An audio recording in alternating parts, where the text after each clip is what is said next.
हम असुरक्षित क्यों रहते हैं, अनिश्चित क्यों रहते हैं? क्योंकि हमने मान लिया है कि हमारे साथ सब कुछ बुरा होगा। लोग अपने सुरक्षित भविष्य के लिए पैसा जोड़ते हैं, उसे संग्रहित करते हैं। यह असुरक्षा, यह मन की अनिश्चितता मन को चंचल करती है। परिणाम यह होता है कि जितना संचय बढ़ता है, जितना परिग्रह बढ़ता है, उतनी मन की चिंता भी बढ़ती है। यह मन का जो कचरा है, मन का जो कूड़ा है, वही मन को अस्थिर करता है। लेकिन हमें अपने मन को अस्थिर करना है। इसीलिए पहले हम पहचाने कि कहाँ-कहाँ हमारा मन जाता है, हमारे मन को कौन अस्थिर करता है। व्यक्ति की चिंताएं, शंकाएं उसको सबसे ज्यादा अस्थिर करती है। निषेधात्मक चीज मन को बहकाती रहती है। इसीलिए सबसे पहले उन्हें पहचानना जरूरी है, समझना जरूरी है। जहाँ-जहाँ नकारात्मकता है, जो चीजें आपको चुभती है, उस चुभन को निकालना है, उन गांठों को खोलना है और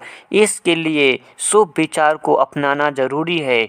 एक शुभ विचार ही हमारे मन को बदलने के लिए पर्याप्त है। बस उस विचार में वह ऊर्जा होनी चाहिए। हमारे यहाँ उपनिषद में 4 महावाक्य कहे गए हैं।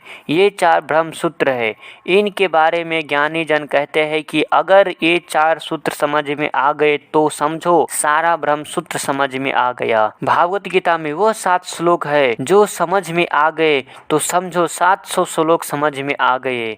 बात छोटी सी है, लेकिन एक बात ही अगर समझ में आ जाए तो जीवन बदलने के लिए एक बात ही पर्याप्त है।